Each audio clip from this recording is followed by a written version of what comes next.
May the words of my mouth and the meditations of our hearts be always acceptable in thy sight, O Lord, our strength and our Redeemer.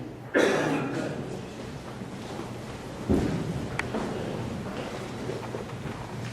Sometimes when I read the lessons during the week and begin to study them and finally get down to writing them, I find that all week a line keeps popping up in my head, coming back and back and back. And I finally learned not to ignore that when that happens. So as I was writing this sermon and thinking about the lessons, it was a line from Shakespeare, from Hamlet exactly, that kept coming to mind. It goes like this: "There are more things in heaven and earth, Horatio, than are dreamt of in your philosophy." It is also a line in a Steve Martin movie, but that's another story. Why did I think of this line? Well, I thought of it because the stories told both in the Old Testament and gospel readings this morning, stories of dead folks being brought back to life, seem to fit very well into this category. Things we never dream of in our philosophy, in our understanding of the way things work. It just isn't done. Dead people don't come back to life. Or do they?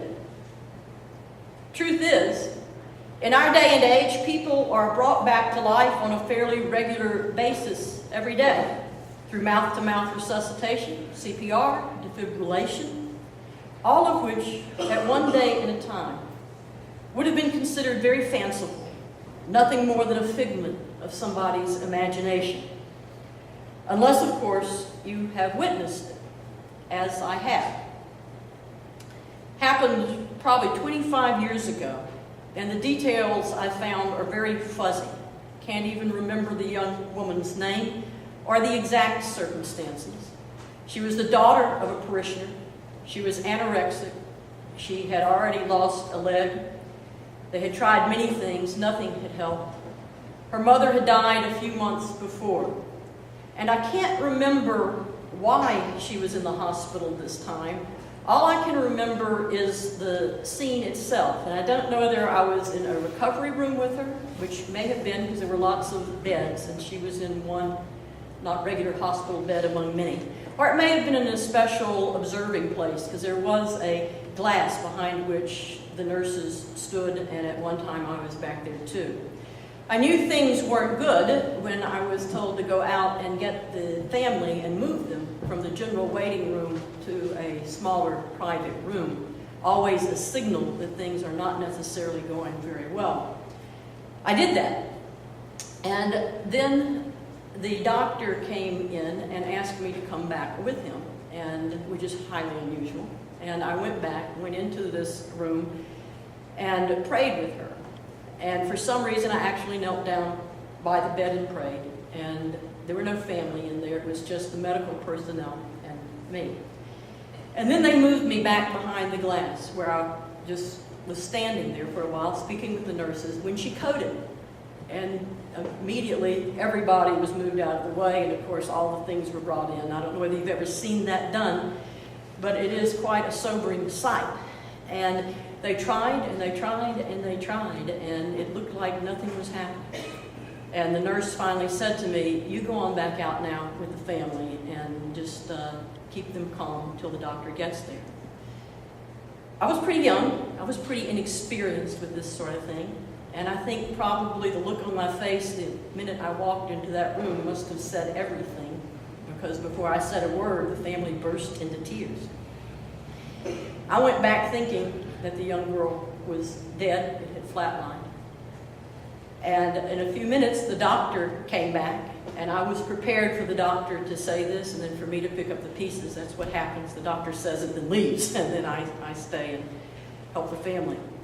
But instead of saying that she had died, he said that she has come through it just fine. I looked at him like, what? And in the days that came after that, she told me her story. She told me that she had indeed seen her mother, that Debbie, she described what a lot of people describe, going down kind of a tunnel-like thing.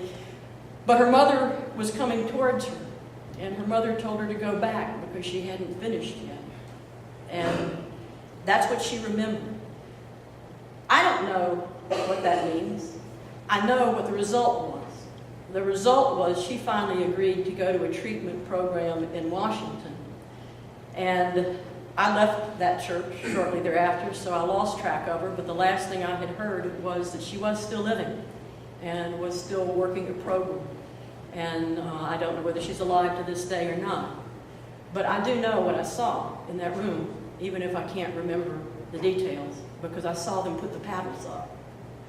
And they don't do that until they're through. And then I saw a young woman who had accepted another chance at life. So I guess the truth is that perhaps these stories from the Old and New Testament aren't really quite as far-fetched as they may seem at first. Perhaps we just don't have all of the details. Perhaps somehow in the telling of the story, some of the details weren't important. And maybe some of the details that we would like to know just got left out over time. That, you see, is the problem for many of us. We can get so caught up in whether the details of these biblical stories are true or not, we miss the whole intent of the story. Literalists want to believe that some kind of divinely powered magic has happened, that Elijah or Jesus speaks a word and then with nothing else, the person magically rises up from the bed or from the funeral bier. Skeptics want to throw such stories out altogether, to dismiss them as tales told by idiots who have no clue of the real workings of the world. But if we can see another place to stand, neither on the literalist nor on the skeptic's side, but another place to stand, there's so much to see. Because at the heart of the story is this message. The author of life, however we describe him or her, the author of life begets life. Whether we are confronted with a prophet who speaks the word of life, or the embodiment of divine life itself, such as Jesus, or medical personnel who have been carefully trained, when God awakens us to life in the raw, we are raised up from whatever deaths have apparently overtaken us. This is the story, whether we buy the facts or not. The story that in this life, from death comes life, and it happens over and over and over again. It doesn't matter whether the story of Elijah raising the widow's son in Sidon is exactly the way it happened or not. It doesn't matter whether the story of Jesus raising the widow's son in Nain is exactly the way it happened or not. It doesn't even matter whether the way I remember what happened 20 years ago in University of Tennessee Hospital is exactly the way it happened or not. Whether or not the telling tells exactly the way it happened. All of these stories are true in the grandest sense of what truth could ever be. They are the memories, to the best of the ability of those who remember them, of a truth that surpasses all measures of whether things happen or not.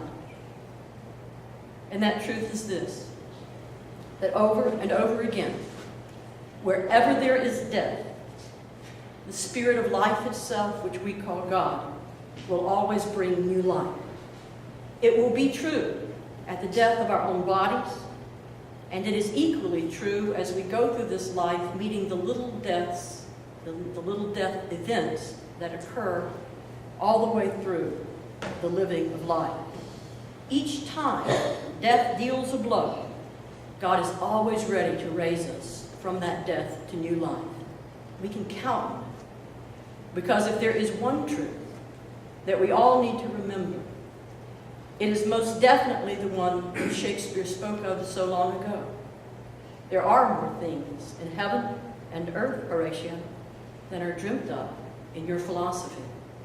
And this is not only true, Horatio, it is true for you and for me.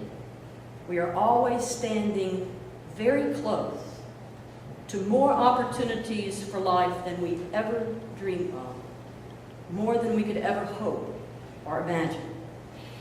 May we have the eyes to see them, the heart to welcome them, and the courage to respond to all things that offer life.